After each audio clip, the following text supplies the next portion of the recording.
पिन्नी, संपूर्ण, तू मान क्यों नहीं जाता? क्यों छुपाता है हमसे? अपना नाम भी छुपा रखा है तूने। जैसे सत्या दिलशाद हो गई, तुझे भी किसी ने गुलजार बना दिया होगा। आप सुन रहे हैं कहानी जानी अनजानी पीयूष अग्रवाल के साथ। चलिए आज की कहानी का सफर शुरू करते हैं।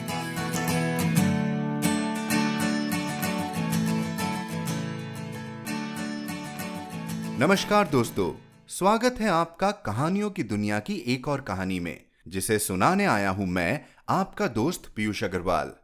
आज हम पढ़ेंगे गुलजार साहब की लिखी तकसीम। जी हां, जाने माने गीतकार, कवि, पटकथा लेखक, फिल्म निर्देशक, नाटककार तथा शायर गुलजार। अब इन्हें कौन नहीं जानता। और ये कहानी नहीं दोस्तों, ये उनके ही जीवन का एक किस्सा है। तकसीम का मतलब है पार्टीशन या बंटवारा। तो कहानी शुरू करने से पहले इंडी पॉडकास्टर यूट्यूब चैनल को सब्सक्राइब करें, ताकि आप हर शुक्रवार नई कहानी सुन सकें। फेसबुक पर भी हमारे पेज को लाइक करें। तो शुरू करते हैं आज की कहानी का सफर। तकसीम, गुलजार। अनुवाद शंभू यादव। जिंदगी कभी कभी जख्मी चीते की तरह छलांग लगाती दौड़ती है और जगह जगह अपने पंजों के निशान छोड़ती जाती है। जरा इन निशानों को एक लकीर से जोड़ के देखिए तो कैसी अजीब तहरीर बनती है।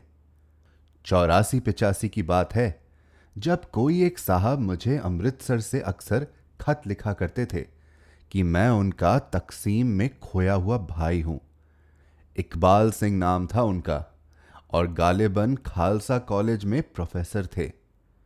2-4 खत आने के बाद मैंने उन्हें तफसील से जवाब भी दिया कि मैं तकसीम के दौरान दिल्ली में था और अपने माता पिता के साथ ही था और मेरा कोई भाई या बहन उन फिसादों में गुम नहीं हुआ था। लेकिन इकबाल सिंह इसके बावजूद इस बात पर बजिद रहे कि मैं उनका गुमशुदा भाई हूं और शायद अपने बचपन के वाकयात से नावाकिफ हूं या भूल चुका हूं। उनका ख्याल था कि मैं बहुत छोटा था जब एक काफिले के साथ सफर करते हुए गुम हो गया था। उन लोगों ने बताया नहीं मुझे, या मैं उनका इतना एहसानमंद हूं कि अब कोई और सूरत हाल मान लेने के लिए तैयार नहीं। मैंने यह भी बताया था उन्हें कि 1947 में इतना कम उम्र भी नहीं था, करीब 11 वर्ष की उम्र थी मेरी। लेकिन इकबाल सिंह किसी सूरत मानने के लिए तैयार नहीं थे। मैंने जवाब देना बंद कर दिया। कुछ अरसे बाद खत आने भी बंद हो गए। करीब 1 साल गुजरा होगा कि बंबई की एक फिल्मकार सई परांजपे से उनका एक पैगाम मिला। कोई हरभजन सिंह साहब हैं दिल्ली में, मुझसे बंबई आकर मिलना चाहते हैं। मुलाकात क्यों करना चाहते हैं इसकी वजह सही ने नहीं बताई, लेकिन कुछ भेद भरे सवाल पूछे जिनकी मैं उनसे उम्मीद नहीं करता था। पूछने लगी, तकसीम के दिनों में तुम कहाँ थे? दिल्ली में, मैंने बताया। क्यों? यूं ही। सई बहुत खूबसूरत उर्दू बोलती हैं, लेकिन आगे अंग्रेजी में पूछा। और वालिदैन तुम्हारी? दिल्ली में थी, मैं साथ ही था उनके। क्यों? थोड़ी देर बात करती रही, लेकिन मुझे लग रहा था जैसे अंग्रेजी का पर्दा डाल रही हैं बात पर, क्योंकि मुझसे हमेशा उर्दू में बातें करती थी जिसे वह हिंदी कहती है। सही आखिर फूट ही पड़ी। देखो गुलजार, यूं है कि I am not supposed to tell you, लेकिन दिल्ली में कोई साहब हैं जो कहते हैं कि तुम तकसीम में खोए हुए उनके बेटे हो। यह एक नई कहानी थी। करीब 1 माह बाद बंबई के मशहूर अदाकार अमोल पालेकर का फोन आया। कहने लगे, मिसेस दंडवते तुमसे बात करना चाहती हैं, दिल्ली में हैं। मिसेस दंडवते कौन? मैंने पूछा। Ex finance minister of Janata government, mister मधु दंडवते की पत्नी। वह क्यों? पता नहीं, लेकिन वह किसी वक्त तुम्हें कहां पर फोन कर सकती हैं। मेरा कोई सरोकार नहीं था मिस्टर या मिसेस मधु दंडवते के साथ, कभी मिला भी नहीं था। मुझे हैरत हुई। अमोल पालेकर को मैंने दफ्तर और घर पर मिलने का वक्त बता दिया। अफसाना बल खा रहा था। मुझे नहीं मालूम था यह भी उसी सई वाले अफसाने की कड़ी है।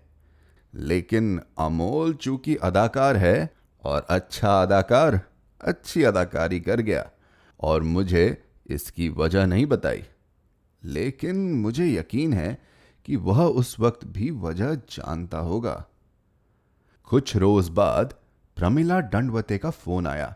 उन्होंने बताया कि दिल्ली से एक सरदार हरभजन सिंह जी बंबई आकर मुझसे मिलना चाहते हैं, क्योंकि उनका ख्याल है कि मैं तकसीम में खोया हुआ उनका बेटा हूं। वह नवंबर का महीना था, इतना याद है। मैंने उनसे कहा, मैं जनवरी में दिल्ली आ रहा हूं, इंटरनेशनल फिल्म उत्सव में। 10 जनवरी में दिल्ली में हूँगा, तभी मिल लूँगा। उन्हें यहाँ मत भेजिए। मैंने उनसे यह भी पूछा कि सरदार हरभजन सिंह कौन हैं। उन्होंने बताया, जनता राज के दौरान वह पंजाब में सिविल सप्लाई मिनिस्टर थे। जनवरी में दिल्ली गया, अशोका होटल में ठहरा था। हरभजन सिंह साहब के यहाँ से फ़ोन आया कि वह कब मिल सकते हैं। तब तक मुझे यह अंदाज़ा हो चुका था कि वह कोई बहुत आस्थावान बुजुर्ग इंसान हैं। बात करने वाले उनके बेटे थे।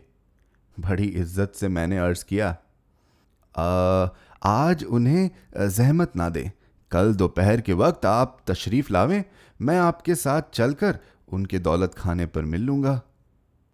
हैरत हुई यह जानकर कि सई भी वहाँ थी, अमोल पालेकर भी वहीं थे और मेरे अगले रोज़ की इस अपॉइंटमेंट के बारे में वह दोनों जानते थे। अगले रोज़ दोपहर को जो साहब मुझे लेने आए वह उनके बड़े बेटे थे। उनका नाम इकबाल सिंह था। पंजाबियों की उम्र हो जाती है, लेकिन बूढ़े नहीं होते।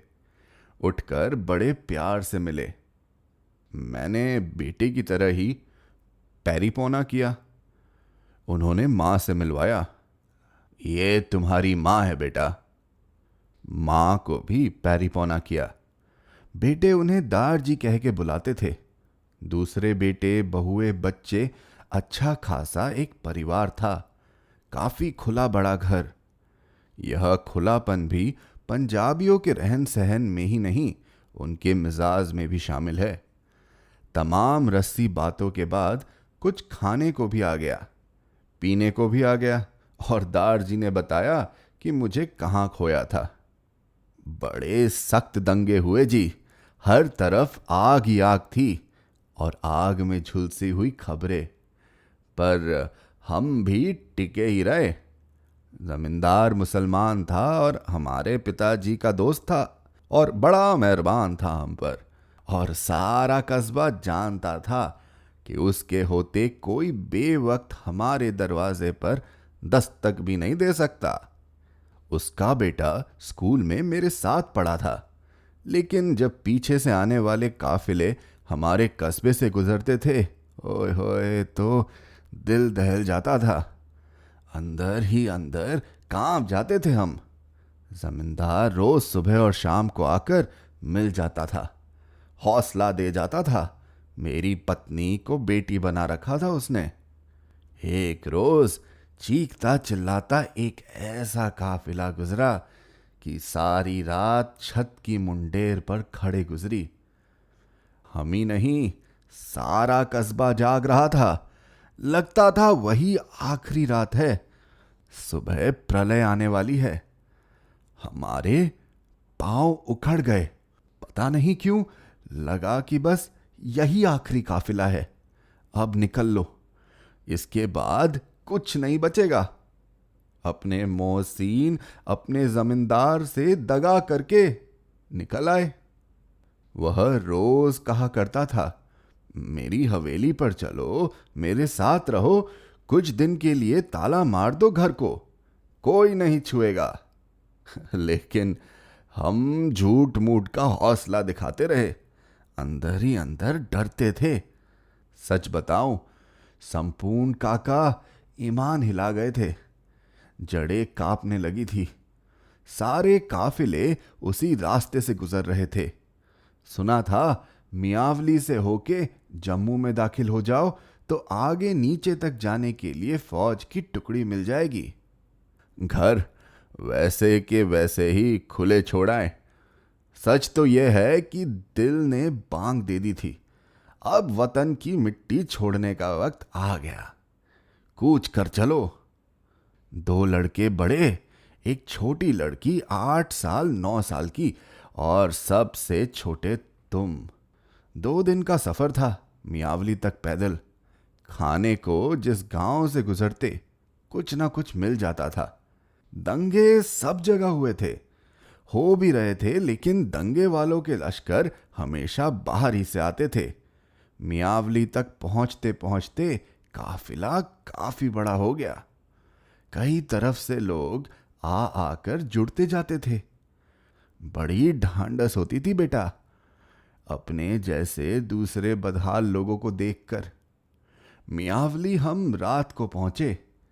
इसी बीच कई बार बच्चों के हाथ छूटे हमसे, बदहवास होकर पुकारने लगते थे। और भी थे वो हम जैसे, एक कोहराम सा मचा रहता था। पता नहीं कैसे यह खबर फैल गई कि उस रात मियावली पर हमला होने वाला है, मुसलमानों का लश्कर आ रहा है।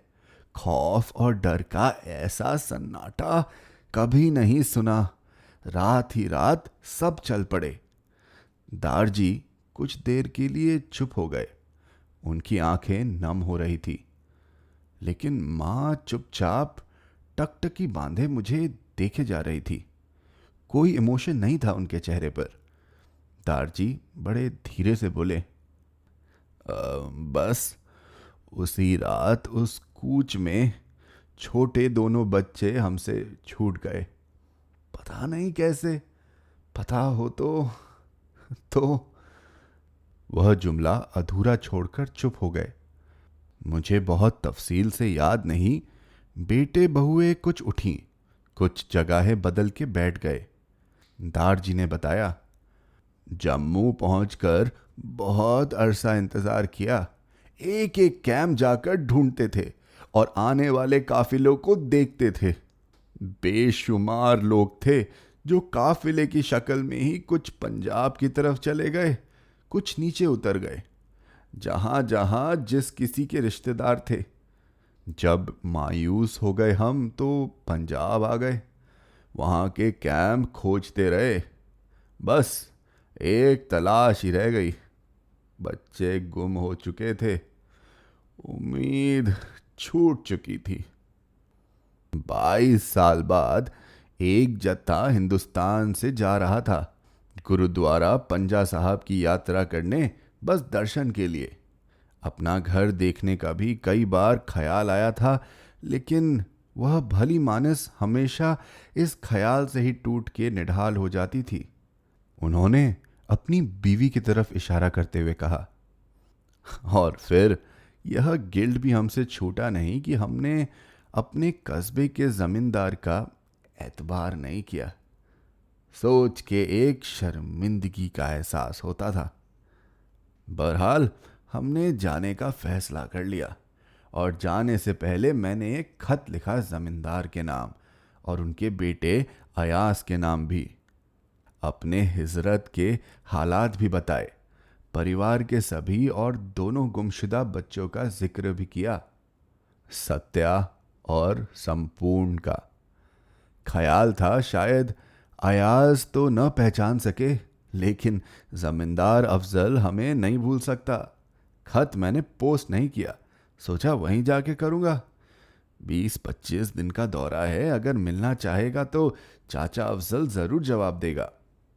बुलवाए तो जाएंगे, वरना अब क्या फायदा कब्रें खोल के, क्या मिलना है। एक लंबी सांस लेकर हरभजन सिंह जी बोले, वह खत मेरी जेब ही में पड़ा रहा, पन्ना जीमन माना ही नहीं। वापसी में कराची से होकर आया और जिस दिन लौट रहा था, पता नहीं क्या सूझी, मैंने डाक में डाल दी। न चाहते हुए भी एक इंतजार रहा, लेकिन कुछ माह गुजर गए तो वह भी खत्म हो गया।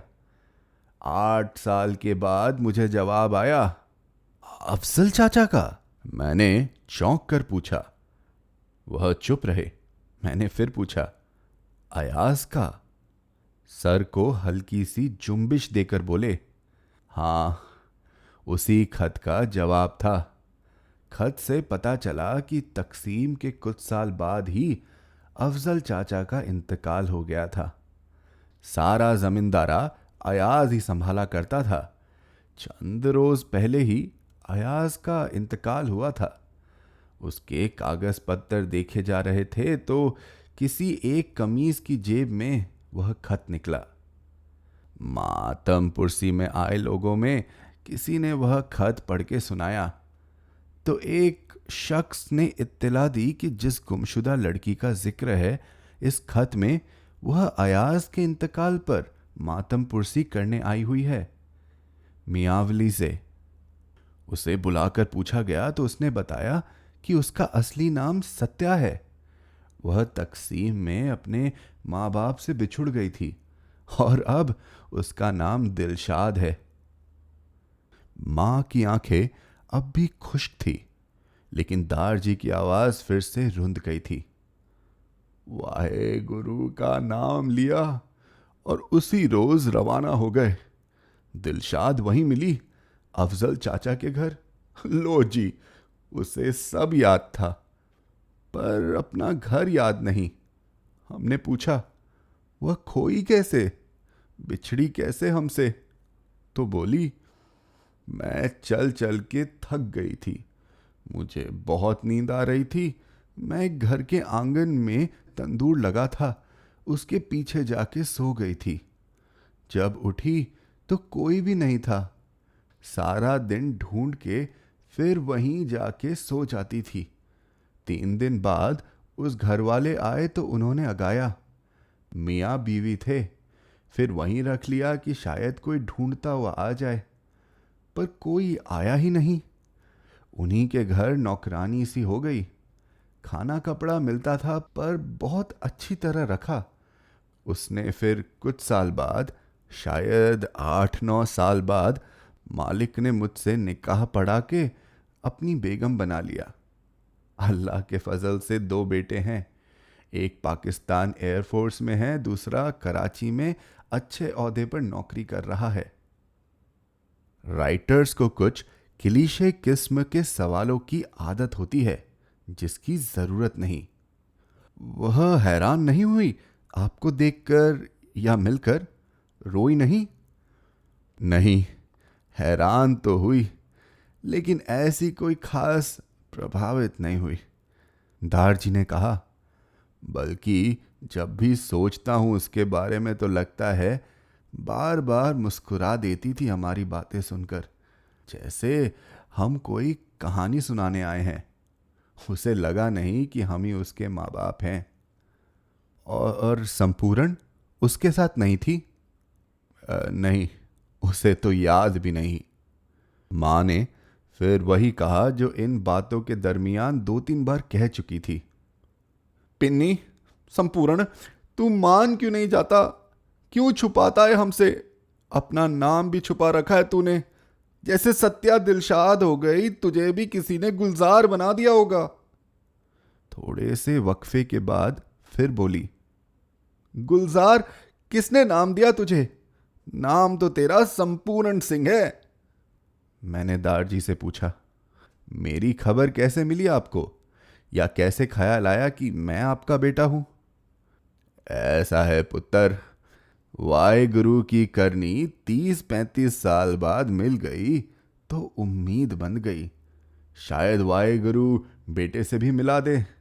इकबाल ने एक दिन तुम्हारा इंटरव्यू पढ़ा किसी पर्चे में और बताया कि तुम्हारा असली नाम संपूर्ण सिंह है और तुम्हारी पैदाइश भी उसी तरफ की है, पाकिस्तान की। तो उसने तलाश शुरू कर दी। हाँ, मैंने यह नहीं बताया तुम्हें कि उसका नाम इकबाल अफजल चाचा का दिया हुआ था। मां ने पूछा, काके तू जहां मर्जी है रे, तू मुसलमान हो गया है तो कोई बात नहीं, पर मान तो ले कि तू ही मेरा बेटा है। पिन्नी। मैं अपने खानदान की सारी तफसील देकर एक बार फिर हरभजन सिंह को नाउम्मीद करके लौट आया। इस बात को भी 7-8 साल हो गए। अब सन 1993 है। इतने अरसा बाद इकबाल की चिट्ठी मिली और भोग का कार्ड मिला कि सरदार हरभजन सिंह जी परलोक सिधार गए। मां ने कहलवाया है कि छोटे को जरूर खबर देना। मुझे लगा जैसे सचमुच मेरे दारजी गुजर गए।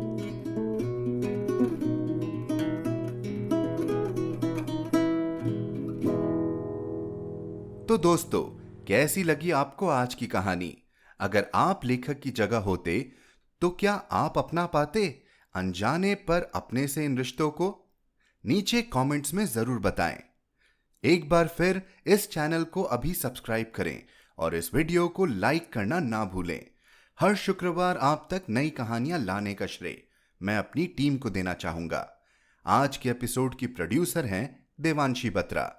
आप सुन रहे थे कहानी जानी अनजानी पीयूष अग्रवाल के साथ, जो कि इंडी पॉडकास्टर की एक पेशकश है। तो हम आपसे मिलते रहेंगे हर शुक्रवार। तब तक के लिए अपना ध्यान रखिए, स्वस्थ रहिए और मुस्कुराते रहिए।